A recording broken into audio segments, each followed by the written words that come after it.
Assalamualaikum warahmatullahi wabarakatuh. Halo semuanya, perkenalkan nama saya Kerin Adi Caniago dengan NIM 0607 1182 32 80 05 dari Prodi BK Angkatan 23 kelas Palembang.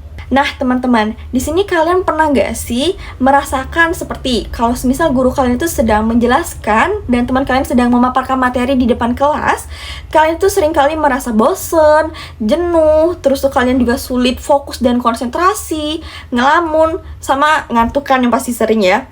Nah kalau kalian merasakan hal tersebut, berarti kalian sedang merasakan atau gangguan dari kesulitan belajar.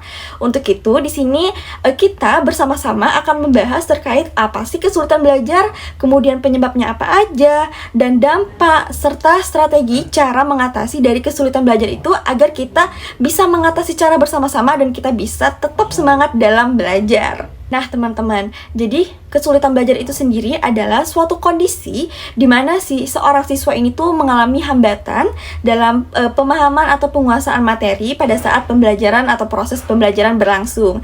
Ini seperti kayak dia itu sulit dalam memahami apa yang dijelaskan oleh guru, kemudian dia sulit dalam menulis, membaca, atau dia tidak fokus pada saat pembelajaran. Itu yang dinamakan dengan kesulitan belajar. Nah teman-teman, berdasarkan penelitian yang telah saya temukan, yakni menurut MB Hussein dari SD Muhammadiyah Karangwaru Yogyakarta, bahwa banyak sekali siswa yang mengalami kesulitan belajar yang disebabkan oleh beberapa faktor. Nah tidak hanya dari faktor akademis saja, namun dari faktor psikologis dan sosialnya juga terlibat dalam permasalahan kesulitan belajar ini.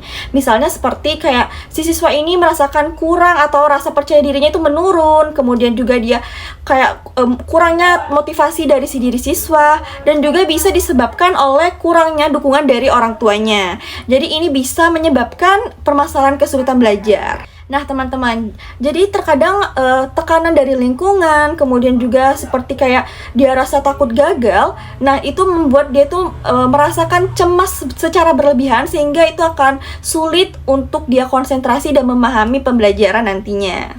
Nah teman-teman di sini pernah nggak ngalamin yang udah aku sebutin tadi? Kalau semisal kalian pernah mengalami, yuk kita simak penjelasan selanjutnya. Nah teman-teman, selanjutnya di sini aku mau ngebahas apa sih faktor penyebab dari kesulitan belajar itu. Jadi teman-teman, faktor penyebabnya itu ada dua ya, ada dari internal dari diri si siswa itu sendiri, kemudian dan eksternal itu dari luar diri si siswa. Nah faktor internalnya itu semisal si siswa ini sulit berkonsentrasi, terus kurang fokus, atau rasa percaya dirinya itu menurun. Kemudian kalau semisal dari faktor eksternalnya itu semisal pada saat proses pembelajaran, guru itu menjelaskan itu kayak monoton sekali, jadi dia sulit memahami karena tidak didampingi dengan mungkin media, atau guru itu tidak mengajarkan atau sesuai dengan cara pembelajaran yang seharusnya. Semisal ada si siswa yang cara belajarnya itu dengan teknik atau metode visual, namun gurunya itu lebih dominan ke auditory, jadi dia sulit untuk memahami apa sih penjelasan dari si guru tersebut. Kemudian juga bisa dari kayak kurang dukungan dari orang tua, atau kelasnya juga kurang kondusif sehingga dia sulit untuk memahami pembelajaran di kelas. Nah teman-teman, kalian pasti pernah melihat kan ada beberapa sekolah yang mungkin tidak ada ruang BK atau tidak menyediakan guru BK. Nah sehingga siswa itu sulit atau bingung. Terkadang dia harus bercerita ke siapa terkait dengan permasalahannya tadi, atau terkait kalau misal dia mengalami kesulitan belajar, dia bingung mau cerita ke siapa karena tidak ada ruang BK atau guru BK. Kalau misal dia mau cerita ke teman, pasti temannya juga tidak memahami ya.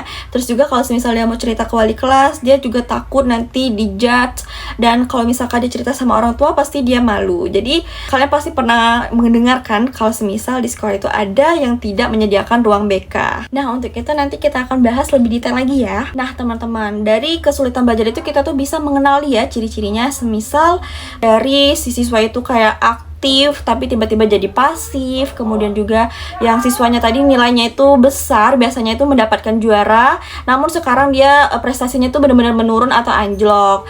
Terus juga semisal siswa yang pada saat dikasih tugas sama guru dia mengerjakannya lebih lama. Nah, itu juga kita bisa kenali ya. Itu salah satu atau yang aku sebutin tadi adalah contoh dari ciri-ciri kesulitan belajar. Nah, teman-teman, kalau semisal permasalahan yang aku sebutin tadi itu dibiarkan, maka itu akan menimbulkan dampak yang sangat serius bagi si siswa sendiri. Karena siswa akan merasa tidak dihargai karena dia menganggap dirinya itu bodoh. Kemudian juga dia akan menarik diri dari lingkungan, dari pergaulan. Kemudian juga dia akan merasa tidak percaya diri karena dia merasa dirinya itu tidak berguna, dan juga motivasi atau semangat belajarnya juga akan menurun.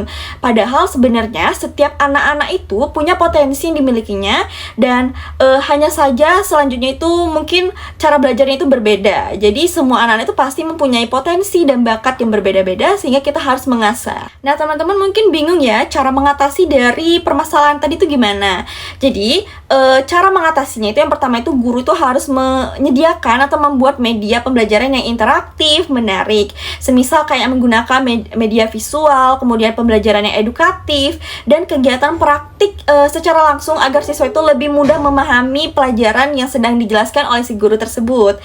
Jadi agar siswa itu tidak merasa monoton sekali ya dengan media atau dengan teknik ceramah. Jadi kita selang-seling dengan melakukan ice breaking juga. Nah, yang kedua itu juga faktor dari dukungan orang tua. Karena kalau semisal orang tua itu memberikan semangat atau memotivasi si anak sendiri, maka anak itu akan lebih enak, lebih leluasa, lebih legowo, dan lebih semangat belajar karena dia memikirkan, oh orang tua aku tadi udah beri semangat, aku harus semangat juga, seperti itu teman-teman. Nah, jadi salah satunya itu kayak si orang tua ini juga harus menciptakan lingkungan di rumah itu dengan nyaman, agar dia juga tidak ada tekanan untuk berpikir permasalahan di rumah. Jadi dia kayak untuk membantu si siswa ini meningkatkan motivasinya juga, teman-teman. Begitu. Nah, selanjutnya itu siswa bisa mengatasi permasalahan tadi dengan datang ke ruang BK, dengan menemui guru BK dan bercerita permasalahannya tersebut tanpa takut, tanpa merasa dihakimi. Karena guru BK itu mendengarkan permasalahan siswa, tidak ada yang namanya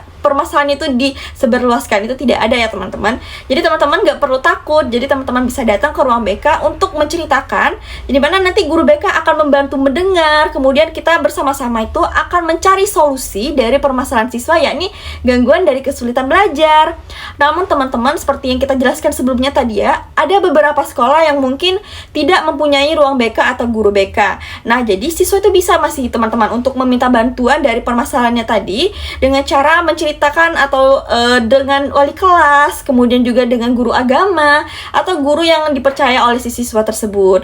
Nah, jadi mereka juga bisa membantu ya teman-teman dari mencari jalan keluar yang terbaik dari si siswa atau permasalahan siswa tersebut. Jadi teman-teman nggak perlu takut bahwa permasalahan itu nanti akan disebarluaskan, karena pada dasarnya permasalahan itu akan dijadikan rahasia, dirahasia antara kita berdua, dan nanti kita akan mencari jalan keluar atau solusinya bersama-sama sehingga permasalahan itu bisa diselesaikan atau ditemukan jalan keluarnya. Begitu ya teman-teman. Nah, teman-teman, jadi kesulitan belajar itu bukan hal yang memalukan ya, karena setiap manusia itu pasti mengalami gangguan kesulitan belajar, tetapi dia mempunyai cara sendiri untuk mengatasinya.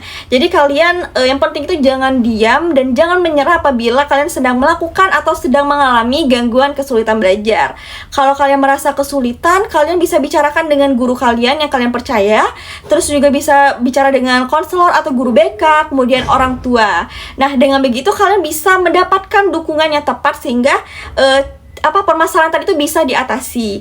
Nah, teman-teman, mari kita coba untuk tetap semangat belajar terus. Kemudian kita juga harus terus mencoba dan yakin bahwa setiap kesulitan itu pasti ada jalan keluarnya. Nah, teman-teman, sekian dari penjelasan video aku terkait dengan gangguan kesulitan belajar. Semoga bermanfaat ya teman-teman. Nah, terima kasih sudah menonton video ini. Semoga bermanfaat dan bisa memotivasi kalian. Aku akhiri ya. Wassalamualaikum warahmatullahi wabarakatuh. Bye-bye.